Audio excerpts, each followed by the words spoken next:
Hey y'all, good morning. It's Jamie, that's me here. Welcome back. Welcome back to the channel. What's going on, everybody? We do have a few things to get into. We have a few things to talk about. I hope that you guys are having a great morning. What's today? Thursday? I've been having my days so off. I don't know. Why was I thinking today was like Tuesday or something? I'm tripping. I'm tripping. It don't even matter. But welcome everybody. Come on into the room. Come on into the room. We are about to chat about a few things. Okay. So actually, every time I do this, I always forget to like share in other places. So let me do that really, really quickly. And then we'll get into a few things. We are going to be talking about the Montgomery brawl and the charges that are underway, which is absolutely crazy to me. Okay. There was a video that was going viral regarding Miss British Williams that I did not get a chance to like talk about that I wanted to run by you guys. So we'll talk about that. And maybe some of y'all haven't even seen it yet. So we'll definitely talk about that. Talk about Bam's post to Miss Erica Mina Child. Girl, go. But it's all good. We're gonna get into that. And we have more, okay, that we are going to be talking about. So let me do this real quick. Make sure that I am sharing, and then we can get ready to chat about a few things, okay? All right, y'all. So let's go ahead and let's get this thing started, all right? First things first. Are we surprised? It looks like Lori Harvey and Damson Idris have ended their relationship, okay?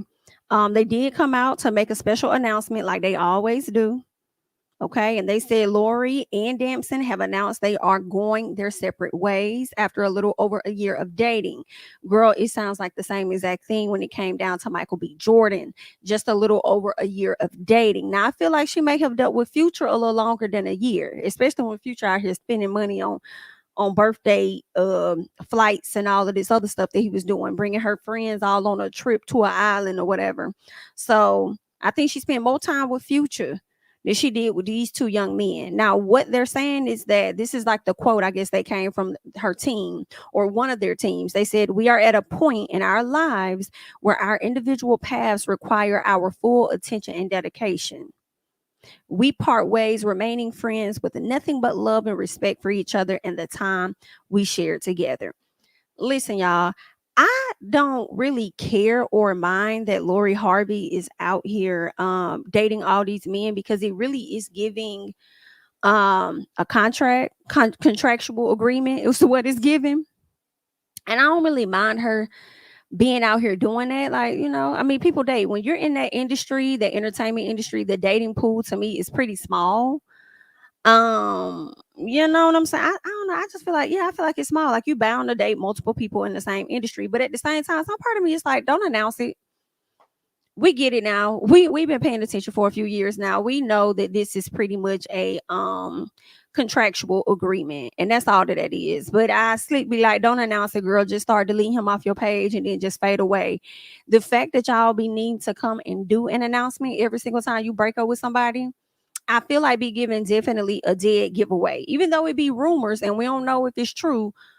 Seeing these statements that's unnecessary, girl, then we know what's really going on. So just delete him off your profile, fade away like any normal person, and just move on. And if they happen to ask you in an interview at a later time, then you can speak on it or something like that. But it's really not that deep. And honestly, if they were a real couple, I was still not buying it. Like I just don't think she's that into him.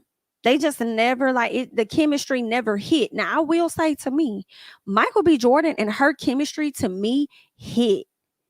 It hit, and you could tell that like Steve Harvey really liked Michael B. Jordan. I remember seeing like a video of them at the game, and Steve was hitting Michael, like trying to get his attention or something like that.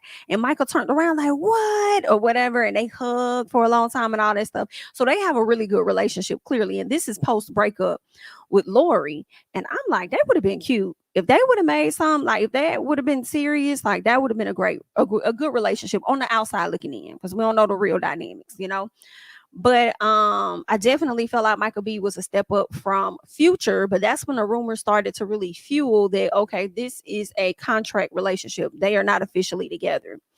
And it's continuing to be confirmed with Damson. So now I'm over here wondering who's the next person she's gonna get with. Y'all let me know down in the chat who y'all think would be the best person for her to get with next on a contractual basis. Possibly someone who she could help their image if any way. Let me know. I don't know. Maybe Jonathan Majors should have held out on making good and got with Lori. Okay, maybe that would have helped a little bit. I believe his case, his trial is coming up soon too.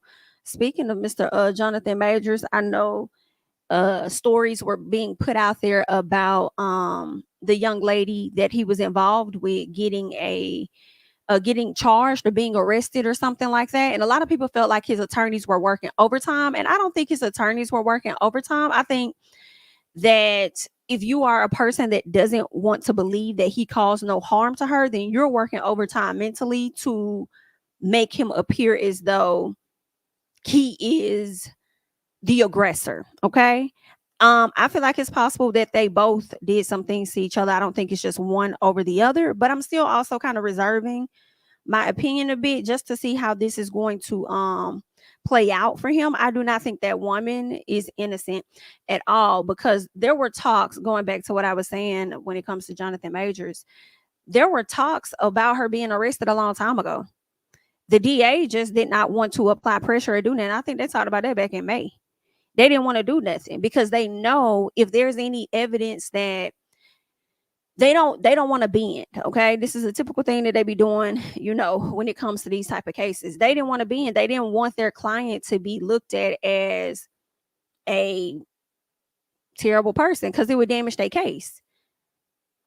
So that's why they didn't want to bend and arrest her for anything that she may have done, even though now confirming NYPD or whoever are the ones that's bringing these charges against her. And it's crazy that the DA said, girl, you can bring as many charges as you want. We're still not even going to arrest her because that's going to be damning for them. Now, what's going to be effed up is if all of the evidence comes out and he really did not physically harm her in the way that they're saying, and y'all disregarded the fact that she was the aggressor in any capacity, that boy probably gonna sue the brakes off y'all. That y'all continue to apply pressure to this situation that did not need to be applied. Now, where I do feel like his attorneys are working overtime in my personal, not so much as the charges being out there about her, because that had been conversation and that was something NYPD was talking about. But there was a situation where I saw on the Shade Room where they were talking about NYPD arresting another innocent person. Okay, I think that's how they labeled it, like another innocent person. I'm like, well, we don't really know for sure what really happened, but they were saying a district attorney prosecuting Jonathan Majors reportedly prosecuted another successful Black man for unprovoked claims of abuse. Let me see if I can actually share my screen with y'all so y'all can see exactly what it is that I am looking at. Okay, so let me get this off the screen, because I actually wasn't even planning on talking about this, but as we were talking, it sparked up conversation for me and I want to talk about it. So this is I don't even know who this man is. Okay, whoever this is where I feel like the attorneys might be, this might be some work of the attorneys, in my opinion. Okay. Somebody said came across the Adam Foss story recently, a Black man and former Boston prosecutor that lost 6 years of his life to a false RAPE charge with little to no evidence. Instead of dropping the case, the Manhattan's DA's office pressed forward, knowing the harm they were doing. While recently exonerated, very few of the news outlets that openly tore him down have cared to address his exoneration and fix the damage done to his life and reputation.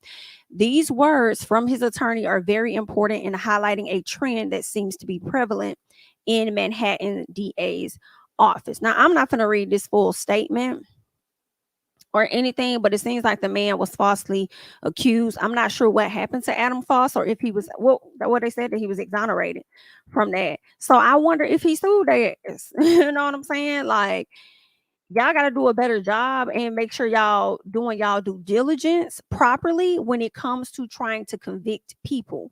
Now, if this man did exactly what they said he did, Mr. Jonathan Majors, lock his ass up. Do what you're supposed to do, but also make sure that you handle your case properly, because it be so many cases of people that be falsely going to prison for lack of evidence, all because y'all want to push a case and also quote unquote have that win under your belt. So I don't know. I be wondering like what they trainings be like and what they're taught as DAs. I don't know. I just be like, what y'all be like? Do y'all have to meet a quota or something, or do y'all get like bonuses off a certain? Like, I just be wondering, like, how does that really work? Like, somebody that's worked in that position, or DM me and just let me know like how that process was, especially if you're no longer in that position no more, but you work that position. Like, let me. How does that work? How does that work? Um.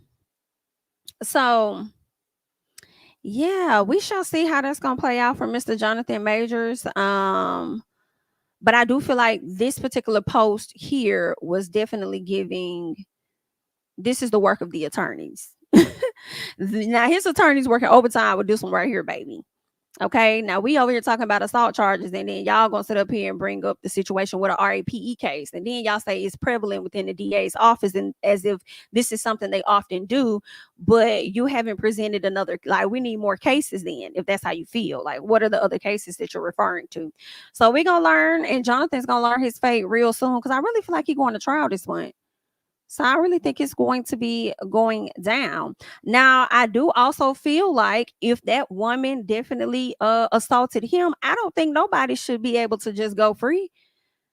You know what I'm saying? For me, I just feel like if you assaulted him, then you should also be dealing with charges, and you should also have a trial. And then if he assaulted her or whatever, then here we are. Clearly you about to go to trial. So I just don't think nobody should really be getting off scot free.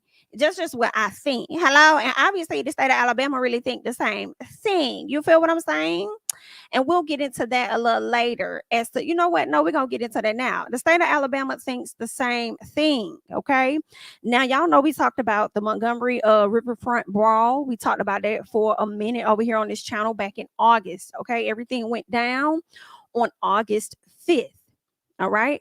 What ended up happening was these two different, I forgot what you call the boats, but it was two small owned boats that were blocking a Harriet from docking. It's like a ferry boat or whatever, carries also many passengers on it. It's a large boat, and they were blocking them from docking. Okay. This man, who was the co-captain of that boat, went over to let those people, hey, we need you to just kind of move your boats out the way so that we can get them, get this big boat in. We have a lot of people we need to get off this boat. And those people just became pretty, disrespectful. They became very disrespectful. They were already drinking and things. They started arguing, being very combative with this man, whatever the case was, so much so that they jumped themselves. Somebody from their crew decided to jump Froggy and hit this man. So once they hit this man, okay, he threw up his head, and then the brawl was on at that point, okay, because at this point he's defending himself. And that led so many other people to come over there to defend, you know what I'm saying, to have this man's back, because the white thugs, the white thugs were literally jumping this man. Okay, so his people came to support him. And when that boat docked, okay, the people got off and things, and a few people got rocked. Okay, when the boat docked, the people got rocked. And that's just what it was giving. All right. Now, there were about, I think, maybe 4 individuals, including a woman, that may have been arrested for assault or whatnot. Well, fast forward 3+ months later, now we're learning that this man is now being charged with assault, y'all. That's crazy to me. They charged this man, who we literally watched be assaulted. They done charged this man with 3rd-degree assault. Let me see what this article is saying real quick. All right, they're saying that Damian Pickett, who is the co-captain's name, all right, they said he is being charged with third-degree assault. While the details of the charge are not yet known completely, all right, they're saying that CNN reports that it stems from his involvement in the fight with other defendants during the August brawl that sparked an argument, okay, over, the whole situation that I just told y'all about. But yeah, moral of the story is they didn't charge this man. So let's go ahead and let's just get into this here.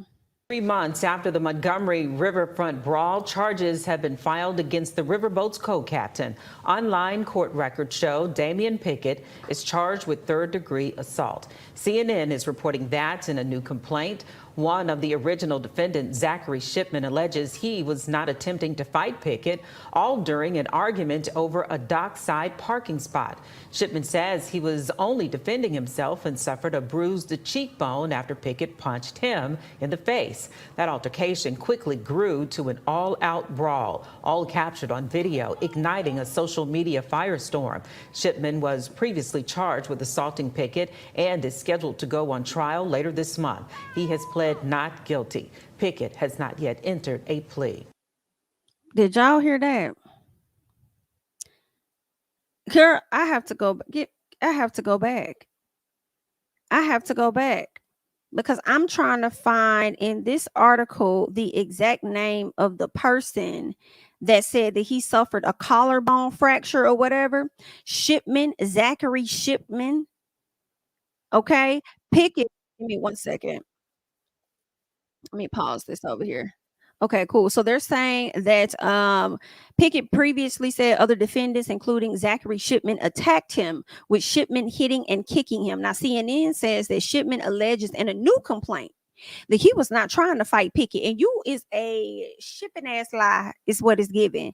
But he was defending himself and suffered a bruised cheekbone after Pickett allegedly punched him in the face. And you know what is given to me? Number one, we already saw the footage. All of the footage is out there to see that this man was blatantly attacked. So number one, we know that you bald-headed lying is what is giving. And when you suffer that bruised cheekbone, and girl, it's the cheekbone for me that you I can't. If you suffered it, it's probably from the people that was wailing on your ass when you made it to the damn dock. They probably was the ones that was wailing on your ass and took care of you. Okay. So why is y'all sitting up here lying? And then I need the judge or the magistrate, whoever decided to move forward with these charges, because bitch, didn't we just sit up here and talk about Didn't we just sit up here and talk about the charges with the Jonathan Majors girlfriend and how the DA said y'all can present whatever charges y'all want to. We not arresting her. You know what I'm saying? Well, then I got nothing to do. We not gonna do none of that. That's gonna jeopardize our case. We ain't got nothing to do with it. Okay. So you mean to tell me that you wanted to go ahead and put this forward? We need you to come to the front too, bitch. When you know that you saw the video with your raggedy ass. Okay. And this is the same thing that I'm saying. When I thought about the Jonathan Majors and the lady, if y'all both over there kicking and scratching and throwing each other ass out, then both of y'all need to go ahead and sit down there and take them assault charges or whatever. Because clearly Alabama thinks that that's what you're supposed to be doing. Because you could file 3.5 months later and say that, oh, he bruised my cheekbone, so I want him to be charged with third-degree assault as well. I was not trying to fight this man. Girl, I can't. And we have the footage, and y'all have the footage. That's what's killing me softly. So hopefully he get them charges dismissed. And let me tell you something. When them charges get dismissed, I would sue every single white motherfucker that was out there. I would sue now hopefully he wins, but I would sue every last one of their asses for pain and suffering and anything else that I could tack on. Think it's a game. Since you want to sit up here and see this man been letting it fly. We ain't hear nothing about him trying to sue. Ain't none of that. That man about done went back to work and everything is all hunky-dory. Or maybe he hasn't went back to work because the weather's changed. I don't know. But this man somewhere minding his damn business. You feel what I'm saying? And then now you done came around and you done sat up here like, what? Nah, I've been over here doing good, minding my business. And then y'all want to sit up here and put some charges on me? Okay, bet.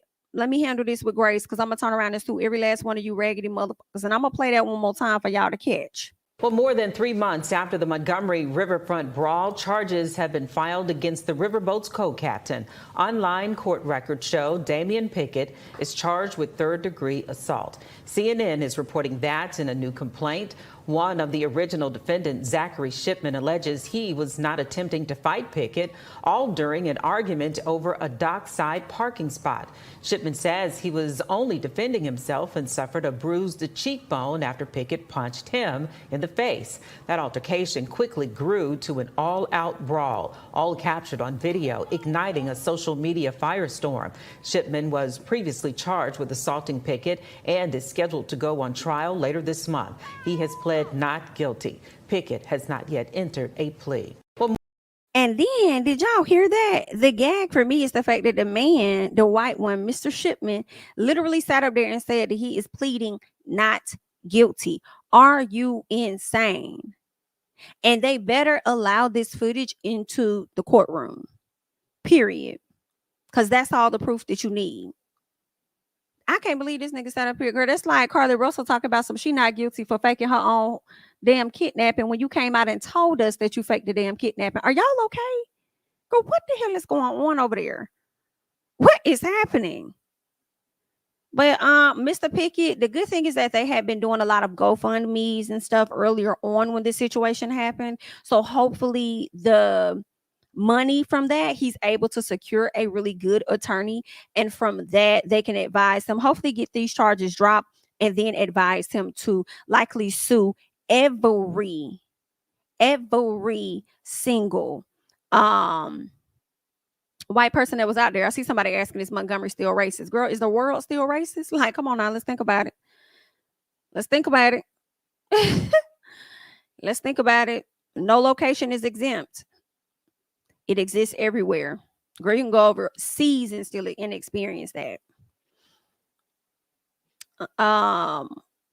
So yeah, that's continuing to go on. So if you think because civil rights and things happened there, the movement and all of that, and that was supposed to change something, girl, no ma'am.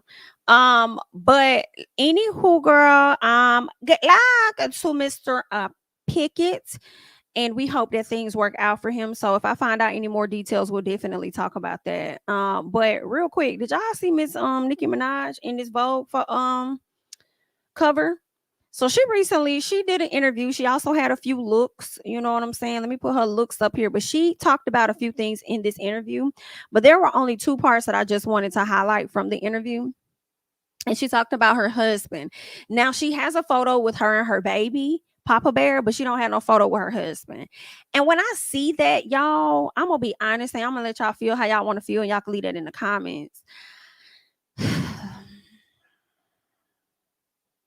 I just wish she went with that man. You know, it's like, yeah, I know she's gonna discuss him in this interview, but she can't even take no pictures with him in the magazine. Like, I just feel away.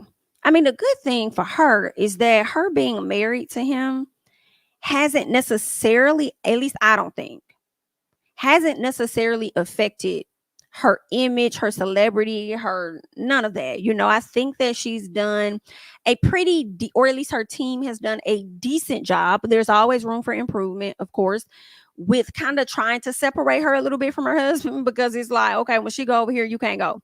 And it could, like, of course, we know he got probation and stuff, so it could be that he's limited on where he can go.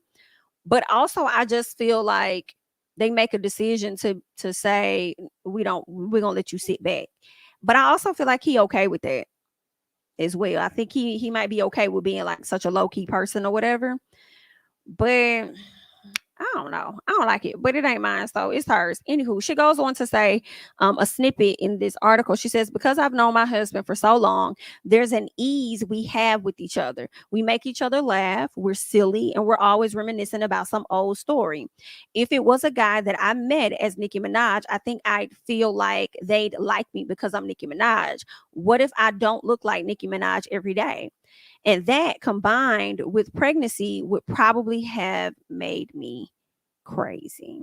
Okay, so that's one of the reasons why she went back to her old thing. And I think that's one of the reasons she probably stayed with Safari for so long, honestly, because he was very familiar to her.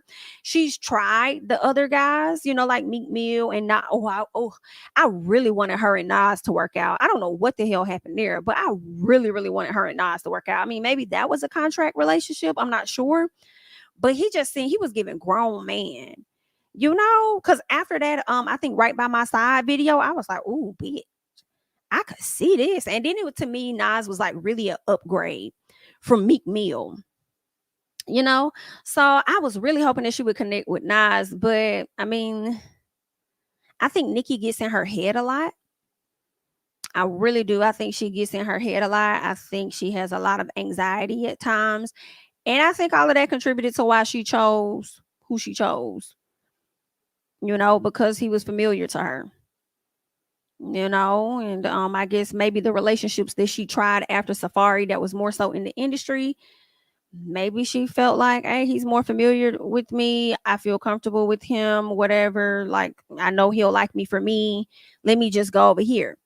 But at the same time, Nikki, you said that you feel like the guys that you would meet would like you for you being Nicki Minaj and not Onika, but technically you ain't really get at a try though, in my opinion, because you dated industry people. So I don't know. Y'all let me know. I wouldn't think that Meek Mill liked Nicki because she was Nicki Minaj.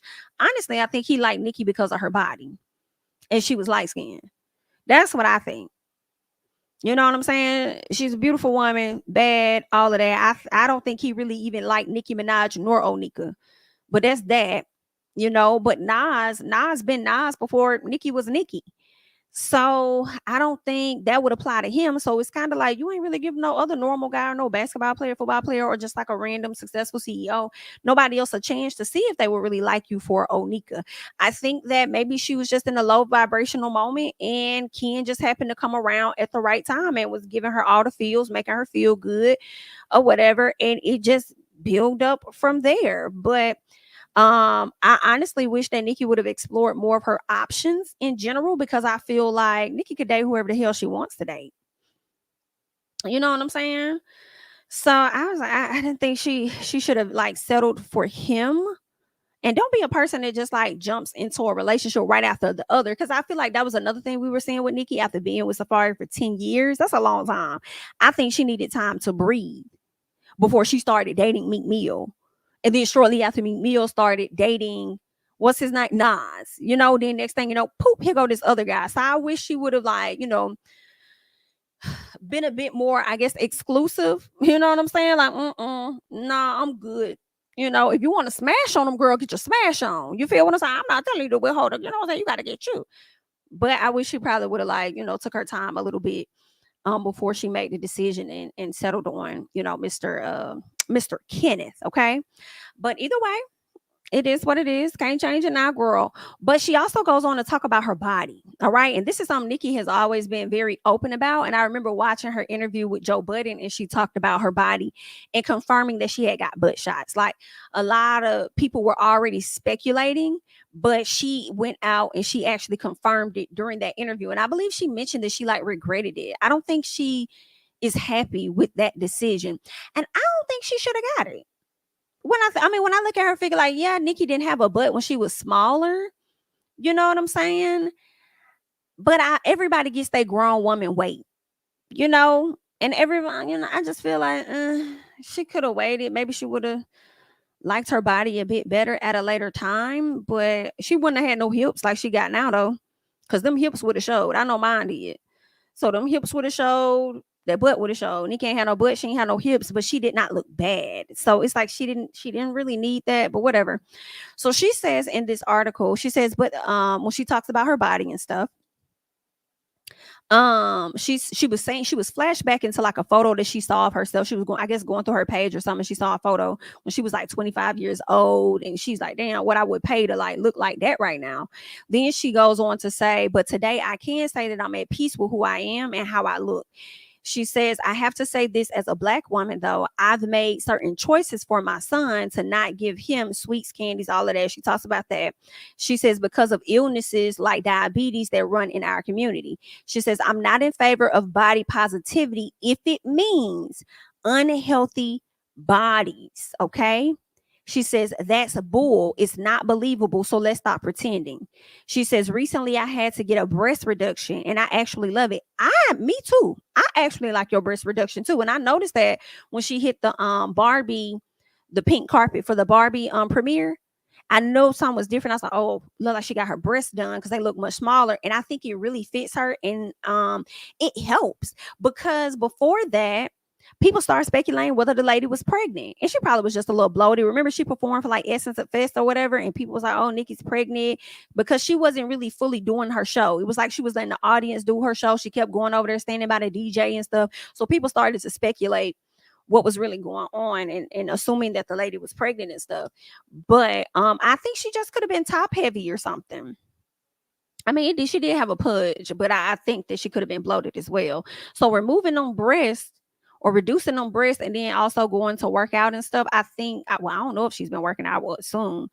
But I think that's a good look for her. Okay. So she did say that she got the breast reduction. She loves it. She says she used to want a bigger butt. She says, and now I look back and realize how silly that was.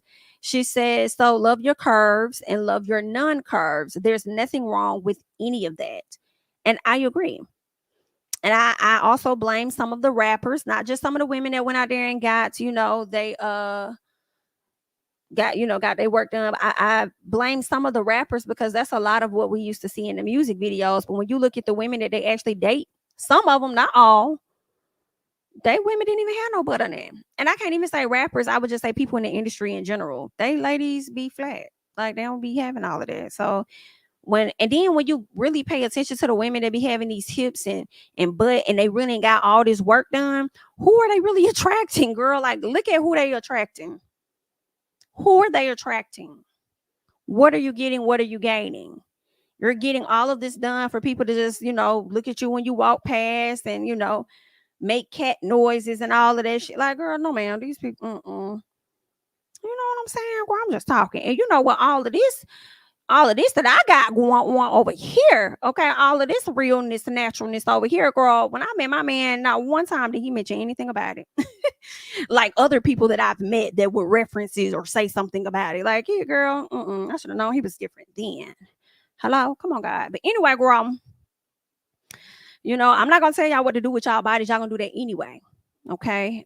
But I mean, if you like your curves, girl, ain't nothing wrong with liking your curves and embracing it. Just make sure that that's how you feel. You know what I'm saying? Versus somebody else. All right. So there's that. Next up, I just want to highlight the fact that SAG-AFTRA is no longer on strike. Okay. This says on strike, but they're not on strike. The strike is over. It is over. So congratulations to them, kinda.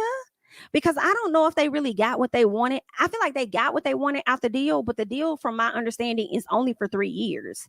So they're saying that they negotiated, the negotiating committee has approved a tentative deal with the major studios that would end a nearly 4-month-long strike that has sidelined thousands of workers. Okay, because I believe that actors stopped working, the production staff stopped working. Girl, if the people ain't working, then shows are not getting done.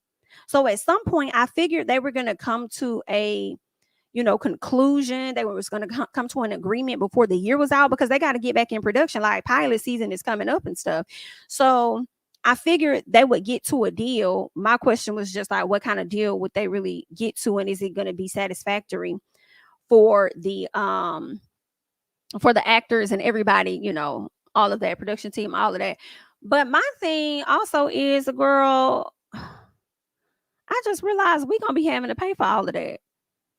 Because that's why they're going to increase SHI. I think that's why Netflix was talking about going up for another, $3 to $5 on theirs. And they just went up earlier this year. And everybody trying to do streaming services. I feel like, girl, they're going to be trying to increase ticket sales for movies and everything just so they can accommodate these actors. And they can still also receive their coin. So basically, I feel like the consumer is going to be the ones paying the actors, while the studios continue to bring in what they've been bringing in and send as high as they want to sit. So either way, they're saying that they did not immediately disclose the terms of the agreement, but they did say that the 3-year contract was valued at over $1 billion. That's a lot of money. Now they did say later on this week they're gonna give us more details about what's included in this deal. But I'm glad for the actors that are able to like get back to work. Cause I can imagine what these 4 months was like for them. Cause everybody ain't got no coin like that to just sit up for 4 months. Some people probably had to get out here and work, go back to bartending or doing something until they're able to get back on set and do some damn work and actually get paid a coin for it. But Tyler Perry did a quick interview where he kind of spoke on this. I want to go ahead and just check out what Tyler Perry had to say. You're also in a very unique position. We keep hearing the SAG after strike is about to end. You've had a very unique perspective in that you're also an actor, you're also a studio head, so you can see both sides. Yeah. What is your take on as we sit here today? Well, I've tried to have as many private conversations as I could because here I am, as you said, being studio head, being a owner of a streamer. I understand that, but also understanding how important it is for the working actor. And what you have to understand about the United Auto Workers, when that strike ended, what was clear about this, they knew where they were going to work, right? And as actors, we don't know that. So Georgia's a right to work state, but I closed the doors to stand in solidarity with SAG. So I completely get what we're fighting for. I've also sat on the other side of the table negotiating against people on the AMPTP. So I understand that part of the negotiation. But in understanding the working actor, I only say this publicly because she said it. I paid Cicely Tyson $1 million for 1 day at work because when actors get to a certain age, they're pretty much discarded. Taraji P. Henson talks about me paying her $500,000 years ago to set her quote. I recently paid 2 black women who've been in the business for 25 years $1 million because even when their agents were asking for less than half of that, because I understand the working actor. But I also understand as we're looking at all of this and as we're negotiating, it is so important that Fran Drescher, Duncan Ireland, the whole negotiating committee have done a fantastic job moving this forward. They have gotten this way further than anybody thought we could get it. So I'm so proud of what they've done. Tyler. But it's really important to know when we've won.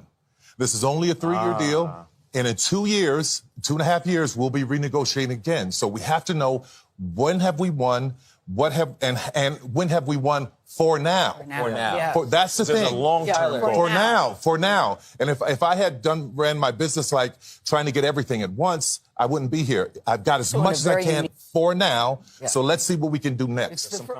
You're also in a All right, so y'all just pretty much heard what Tyler Perry said, and I kind of agree with some of what he said. Like sometimes you gotta just know when you're winning for now.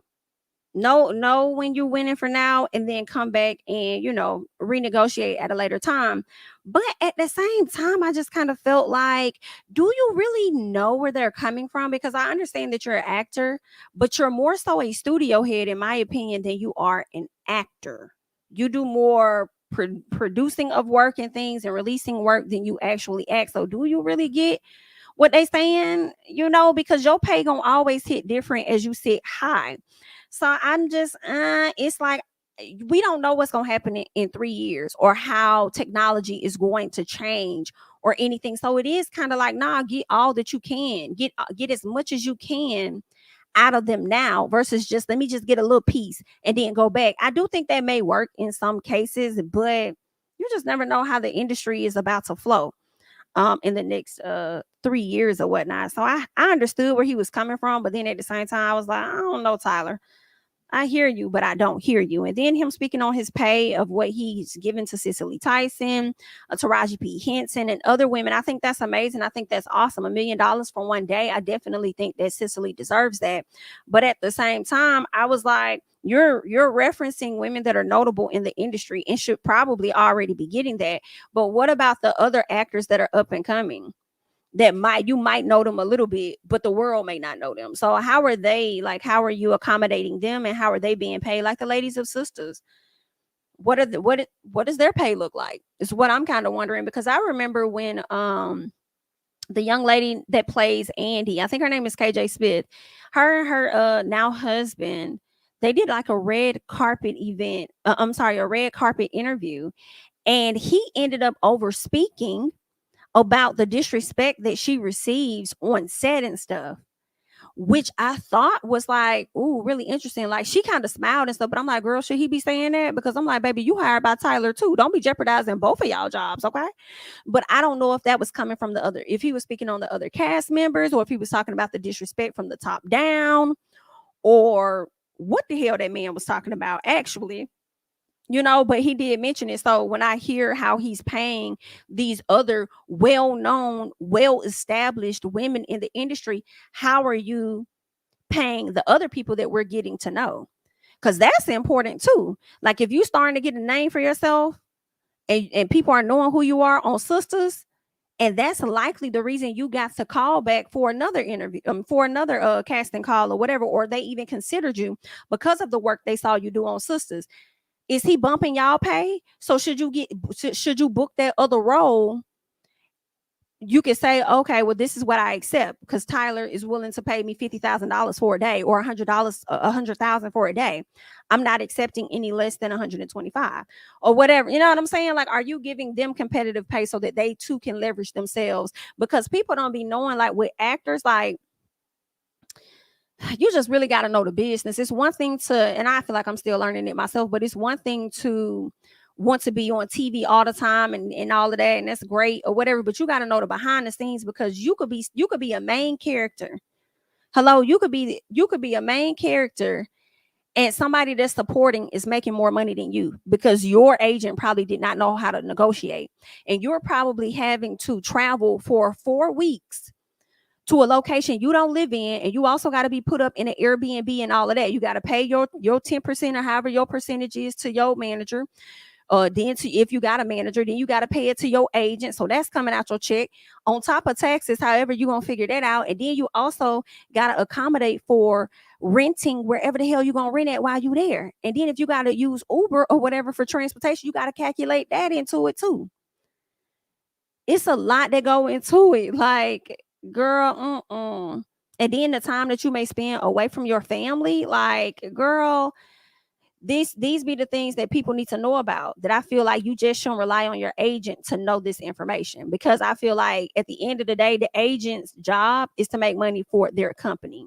They're going to make money for you, but it's always going to be to make money for their company. And girl, if you only getting paid $10,000 to be away for 4 weeks and every single day you have to book an Airbnb or a hotel or whatever just to stay, no, bitch. You finna give me more than 10 racks and you finna get 10% or however much percentage off of this on top of what other things I gotta pay? No, ma'am. No, ma'am, bitch. We need you to negotiate higher. And I can see a lot of actors like kind of like not wanting to say anything because they just want the role. They just want to be booked. So they ain't gonna say that. It's like, well, I don't want to be a problem. It's okay. Woo, woo, woo. Nah, you need an agent that's gonna fight for you. That's why I think boutique agencies are good, in my opinion, especially when you get somebody to know how to shake and move. Because a lot of these larger agencies, they don't be having as much time for you. They don't, until you start booking a lot of stuff. When you start, then they may have some time because they see they can make money off you. But anywho, I'm just on a little spiel. I ain't talking about that for real. I'm just talking about this strike. I'm glad it's over. Shout out to the actors. It's about to be able to get back to work. Tyler did say a word when we talked about the automotive industry. He said they knew where they was going once the strike was over. A lot of actors don't. A lot of y'all don't. Y'all don't know if y'all gonna get another opportunity to work somewhere else or how long that's going to be. Some actors go 3-4 years before they book something else. And all the stuff, the things that we may be watching, or that iconic role, let's say it was something like Baby Boy, okay? That role probably was iconic as hell, and we still talking about it 4 years later. But did you ever pay attention to the fact that they have yet to book anything for them 4 years? So what the hell have they really been doing? It's a lot of things you got to take into account. And another thing, and I'm gonna move on. Sometimes what these studios will do when they want you to be on a particular show, girl, they will try to lock you out for like that whole year. So if you're filming for 3 months, girl, you might not be able to really work on anything else for the rest of that year. So that's another thing you got to take into account. If you can audition all day and book roles that's probably going to film next year or something, but you also got to have a good agent that's going to make sure that you're not tied the fuck up. Because if you only work 3 months, you know what I'm saying? I mean, and it could be 6 months, but then you tied the hell up for the other 6. So then what you finna do? Yeah, I need to get paid enough. I need to get paid enough because y'all sitting high looking low. And y'all sitting high on them stacks. So somebody need to get it together. But anyway, girl, I just had to rant. So I appreciate y'all for listening to that. Let's keep going because this is a mess. This story here is a mess, y'all. So I have to tell y'all, I remember there was a woman out in Colorado, and these people are from, I think they're from Colorado. I know the incident took place in Colorado, but I feel like they have some ties to Oklahoma and Colorado. But their situation makes me think of this lady. I believe her last name was Tess, who owned, I think, a funeral home or something. And she was selling people body parts and all of that stuff like that. And she ended up, I think, going to jail. But I feel like her fine wasn't as extensive or whatever. So, anywho, they remind me of this. But these two here are the owners of a Colorado funeral home where they have found almost 200 decomposing bodies. Girl, these people have been arrested, and they should be arrested. Why the hell do you have that many bodies at your funeral home decomposing? It's weird. It's weird. Okay. They said that they improperly stored bodies, and that sparked the governor to declare a local disaster emergency, because I believe people started smelling stuff. Like the smell started to be real funny and funky or whatever. And that kind of like sparked some things. Now, they said on Wednesday, the owners, who is John and Carrie Halford, they were arrested. They were arrested out in Oklahoma. Now, according to the district attorney of Colorado, though, so I guess the people was out. I don't know if they got a location out there in Oklahoma, but they damn sure was arrested, for Colorado. They say the husband and wife were arrested on suspicion of abuse of a corpse, theft, money laundering, and forgery, girl. So right now they being held on a $2 million cash bond and are going through the extradition process to Colorado right now.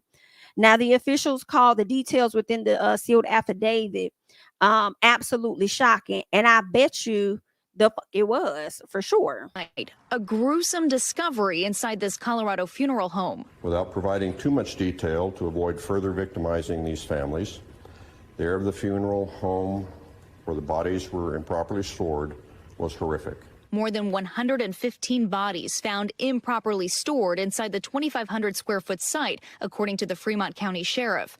Hazmat teams called to secure the building as law enforcement executed a search warrant. It is a very tragic situation, and as I've stated, there are a lot of decedents there, but I don't really want to go into the scene itself. The disturbing discovery made at the Return to Nature funeral home in Penrose, about 100 miles south of Denver. The business's website offering green burials without embalming. Bodies often laid to rest in biodegradable caskets like this one made of wicker, or in some cases buried in nothing at all. State records show the funeral home's registration with the state expired on November 30th of last year.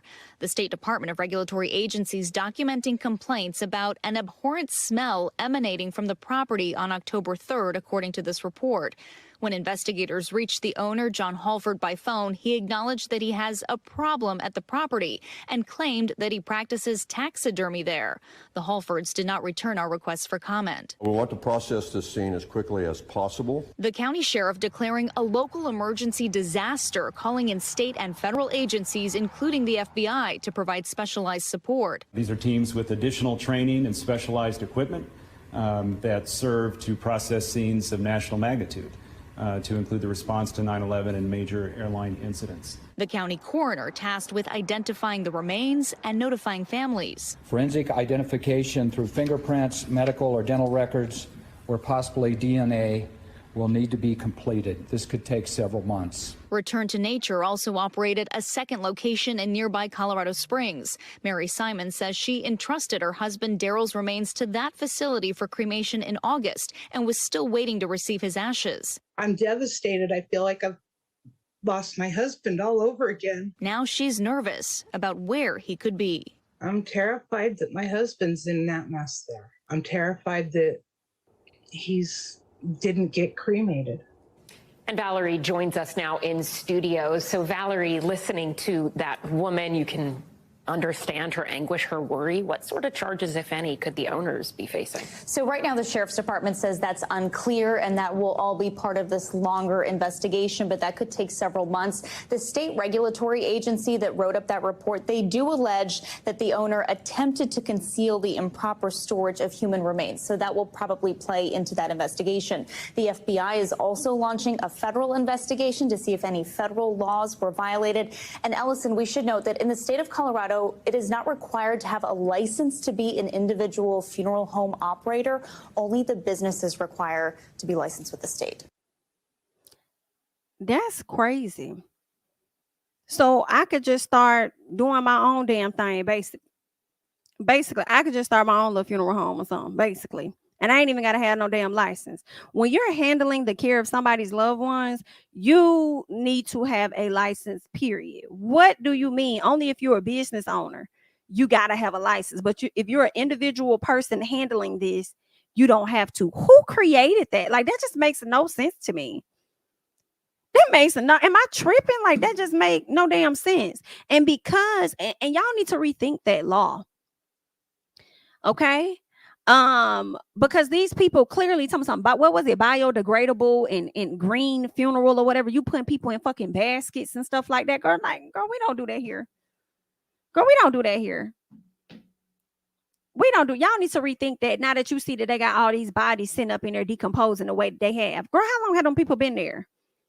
Almost 200 people just sitting there. And you're probably going to find more if you dig a little bit more. But you know what? Some part of me is feeling like this. That's kind of, I'm not going to say that's what y'all get, you know, to the families. But girl, my thing is this. Why would you go to this location and think that that was legit?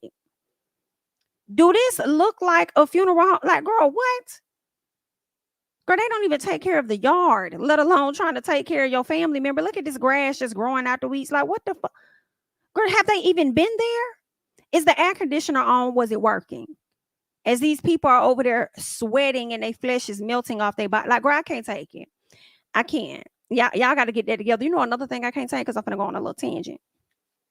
And y'all going to be mad, and I'm going to be okay with that. Y'all can leave it in the comment.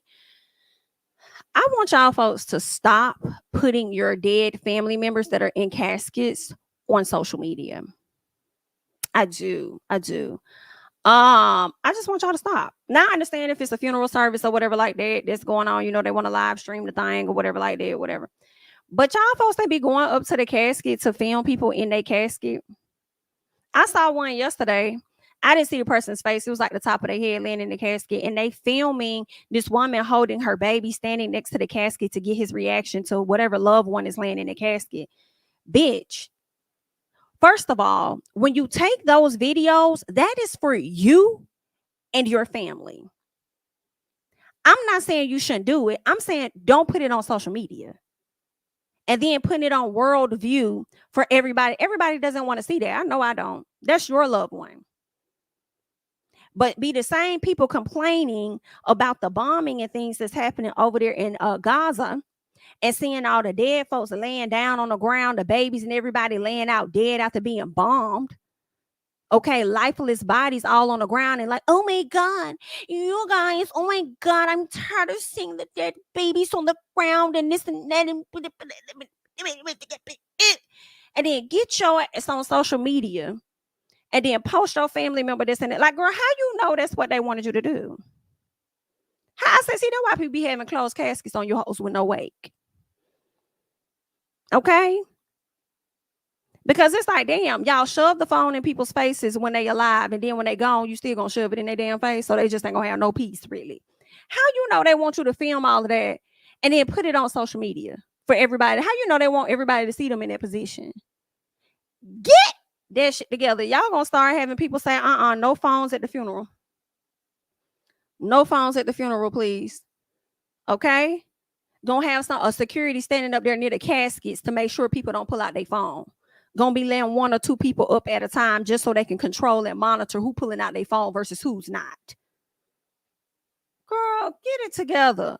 And then why is you filming this baby's reaction to this person? And the baby probably was like 1. It's like, girl, he don't know what the fuck is happening. So what are you gonna do? Share this with him at a later time? Yeah, this is you when you was 1.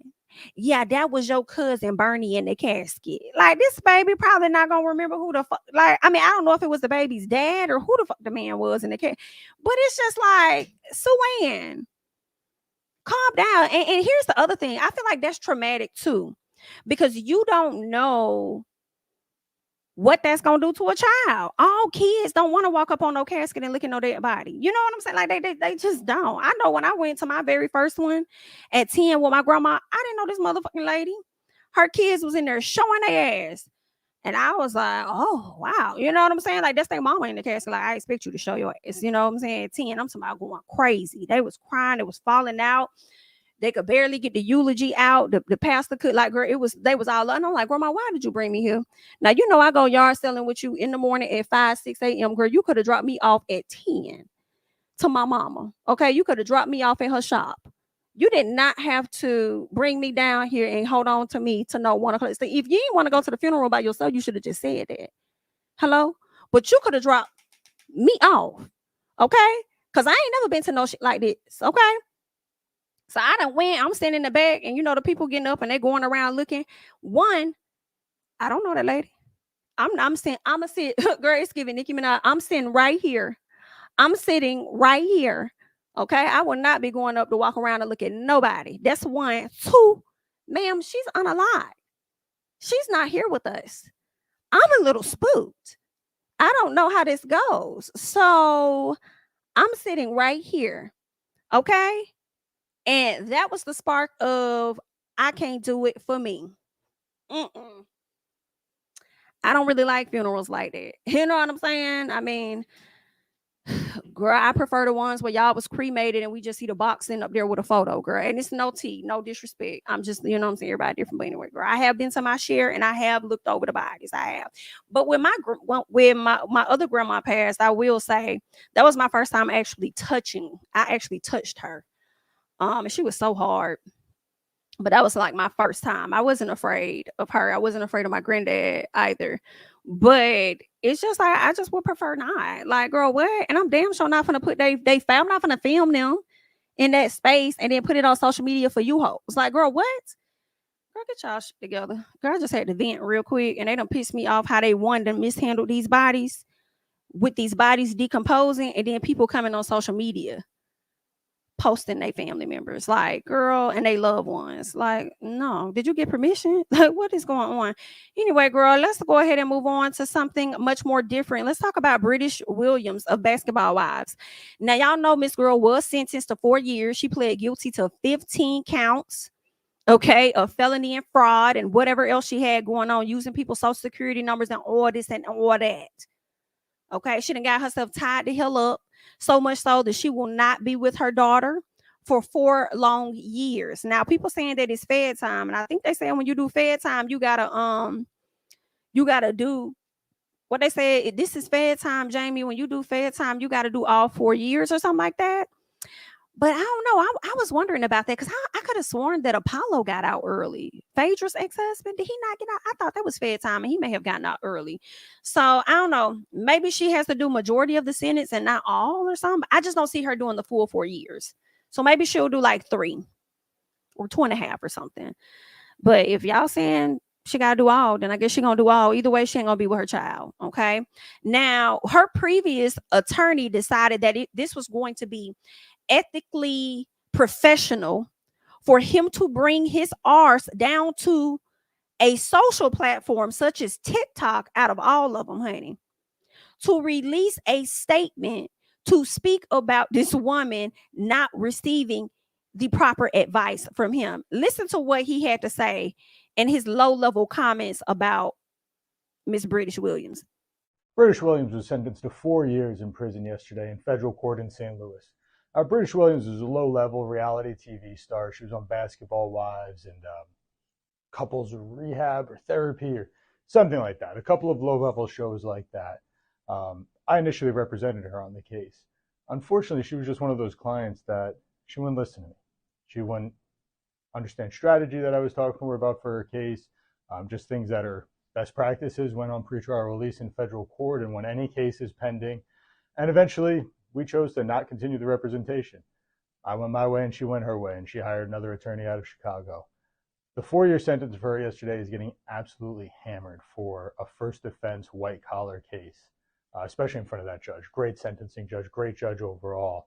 But really, this is what happens when you don't listen to your lawyer, when you don't want to kind of change your ways, take responsibility when you have a case pending, especially in federal court. And I believe that that's nearly entirely where her 4-year sentence came from, was just her ongoing attitude and behavior.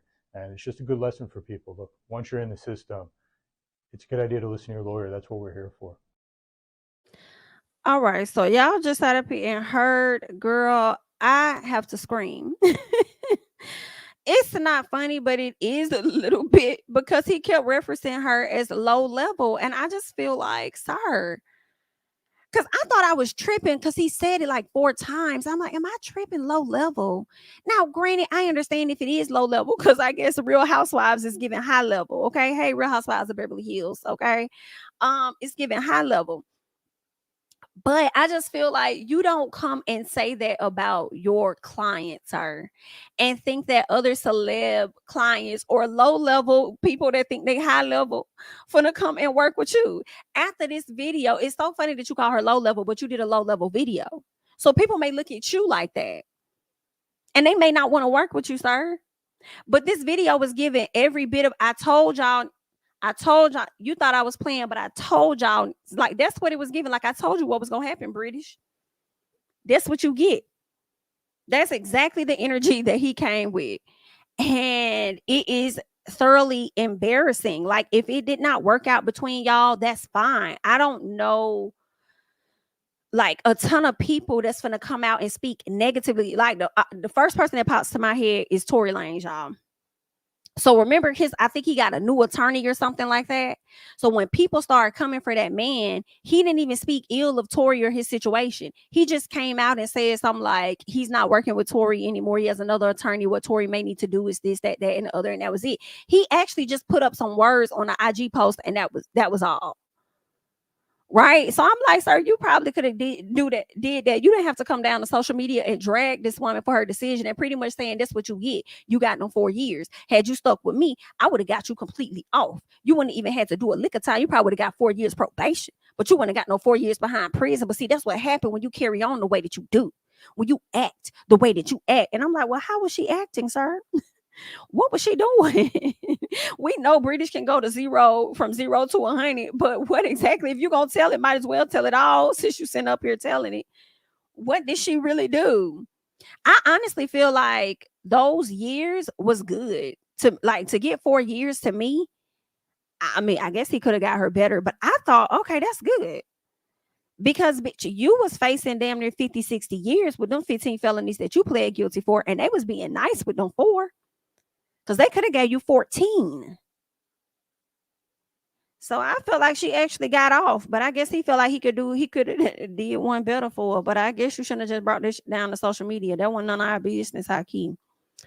But it happened. So, girl, we'll see when you gonna go. When you got to report to the jail? They probably gonna let her do Christmas with her daughter and Thanksgiving. She probably gonna have to report at the top of the year like Miss Jen Shaw had to report. But either way, girl, good luck, Mr. British. And let's move on because I want to talk about the BAM real quick and Erica Mena because I hate their friendship and I want their friendship over. That is so not nice. You shouldn't say that. You shouldn't say that. Let me not say that. I just feel like Erica Mena isn't a good friend. I don't know this lady personally. She might be amazing, but the stuff that I've seen of her as of late, no. I think she's very self-centered. I think she needs friends that are going to more so cater to her versus the other way around. I feel like with the friendship that Bambi shares with Erica, I do feel like it's likely given a one-sided friendship. And should the friendship end at any moment, I feel like Bambi will come to the front and confirm exactly what I'm saying. I know they bonded because they both were pregnant around the same time. So I know that has a lot to do with their friendship, them bonding and all of that. And I think Erica was coming back to, what was it? Love and Hip Hop ATL or whatever. So, and then she got pregnant. So they kind of bonded over that. But y'all know Erica got into an altercation that led to Bambi getting a charge because she was trying to protect her friend. And I feel like if you was trying to protect your friend, you should have protected her ass from taking so many drinks that night, which led to her being belligerent. Hello? And showing her arse. And that's where we're going to learn more, according to Sierra, when the show comes back, because obviously Miss Erica did something that involved Zale. So I don't know how she got Zale tied up or whatnot, but it has something to do with Zale, and we'll learn at a later time. But Bambi decided to do this post to Erica on her page, and this is what she had to say. She says, I normally don't do captions, but And it's like, girl, do you even do birthday posts? You talking about you normally don't do captions, but do you do birthday posts? I feel like you don't, but I think I'm following Bambi, but I don't think I see that enough. But okay, I feel like the reason you chose to do this post was because of what she said about Sierra in that interview with Carlos, and then how Sierra responded to it, and you chose to just big her up. But when was your birthday? Is she gonna do a post for you? Has she done a post for you already? Has she bigged you up? It's giving one sided. But anyway, let's keep going. She says, I normally don't do captions, but while the world only sees a glimpse of who you are, I've been blessed to see you on an entirely different level. It's impressive and inspiring to see how hard you go for all of your children, and how you're literally been carrying the weight of the world on your shoulders and still manage to keep it all together. Your energy and loyalty is unmatched. Happy birthday. And I'm like, what was the purpose of the post? I feel like you wrote this post to definitely appease your friend. But you have to understand that Erica's actions, like the heat that she's getting, is from her own doing. That's why people have been on her arse and been dragging her. Okay. And let me see what else you said in this little post here. You got to know her on an entirely different level, and it's impressive. It's not that impressive to me. Not to me. I mean, I guess, girl, but you know her personally, girl. It's given, she'll show you one thing and then act like she's a better person, and then she back to doing the same old bullshit. But I guess that tune will change once she crosses you, because like I said before in the previous video, you're next. I don't think there's been a single friend that this woman has really kept around. So just know that you're next. And when you're next, we'll be here ready to listen. Okay. So good luck. All right. Next up, I want to talk about Jeezy and Jami, because Jeezy is out here promoting his album.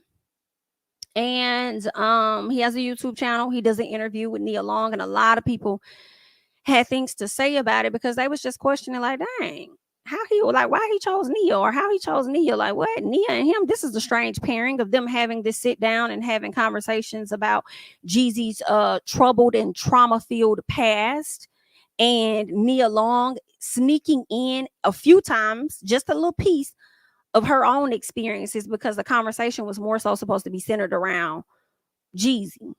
And what I got from Jeezy is that Jeezy like to talk. And ain't nothing wrong with that. Jeezy like to talk, and he wants to get out everything that he got to say.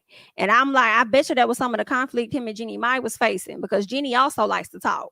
So both of y'all like to be heard. So obviously at some point when y'all was younger, y'all weren't being heard. So y'all want to be heard now in adulthood. But either way,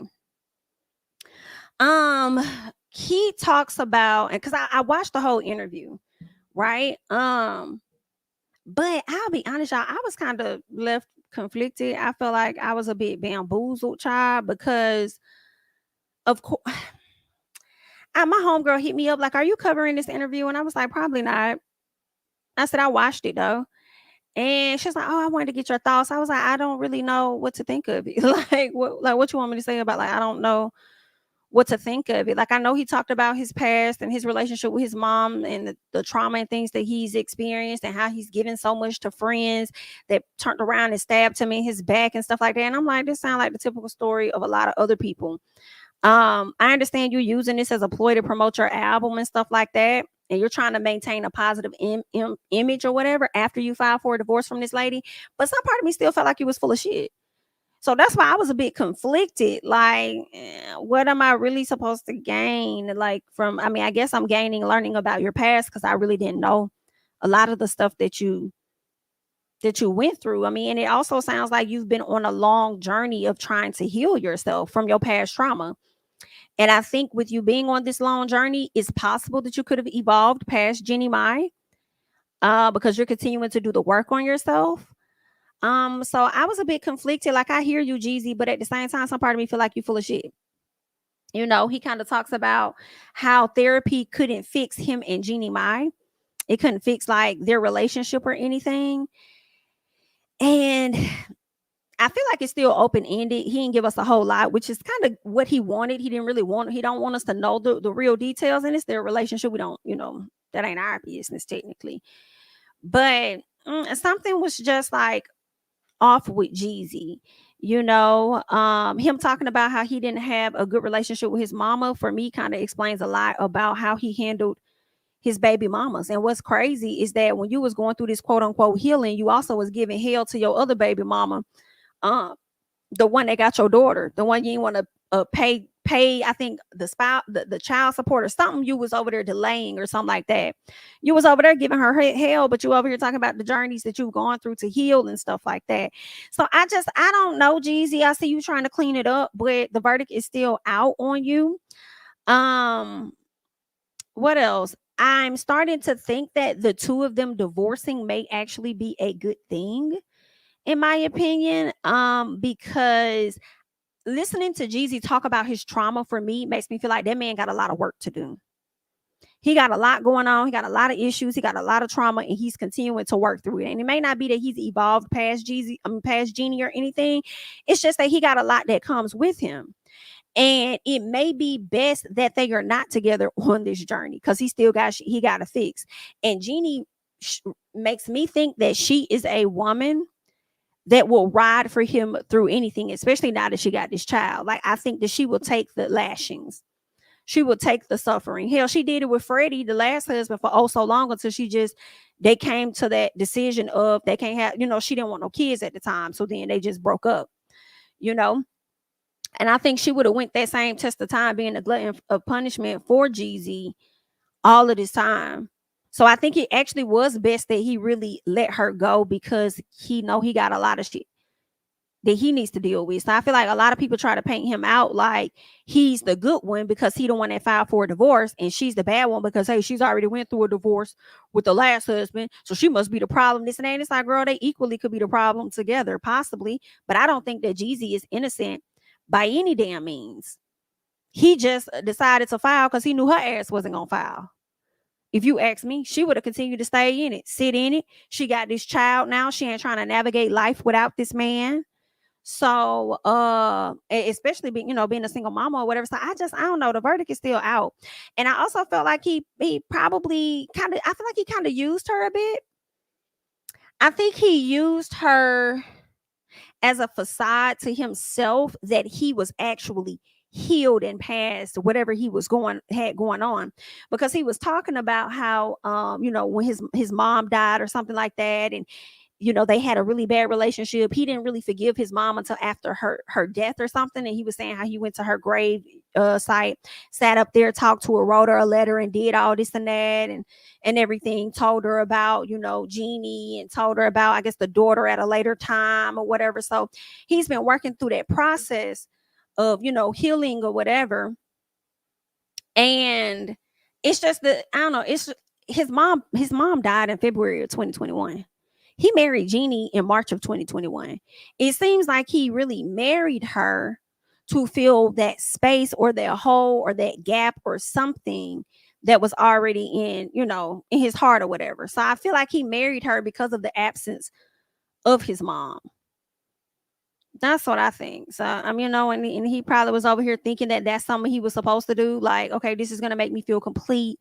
I lost my mom. Maybe I'm supposed to go ahead and marry her and heal and all this other shit, whatever. But I don't know.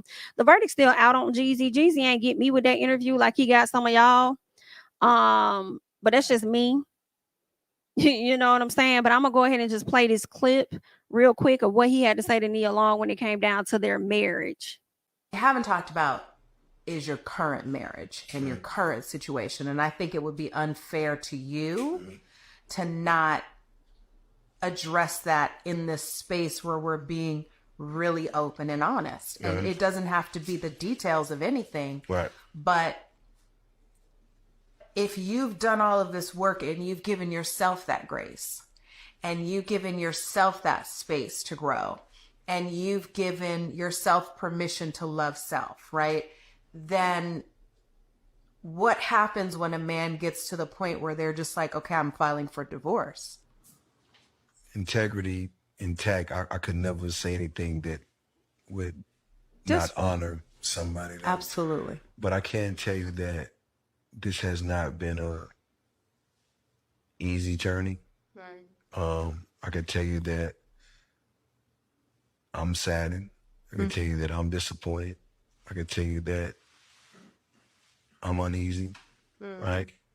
But again, like, God has put me in a different path, and that path is going to entail for me to take care of myself and to love myself and to be in the best situation that I can thrive as someone who's been through all the things that I've been through. It's kind of something you can't explain. Yeah, you can't. The real thing is, like, I don't like to fail in anything.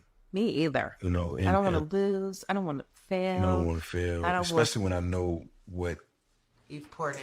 Right. And, as I sit across from you, like, I can only be responsible for myself. True. And I can only do what I can do, right? And I can't expect someone else to do what I'm doing. But did you go to therapy with her? Yeah. Okay, that's good. Right.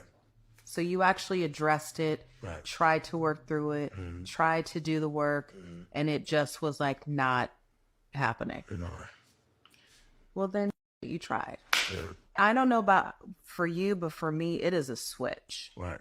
And when that switch is goes that what off, that was your switch? go on. Yeah. Right.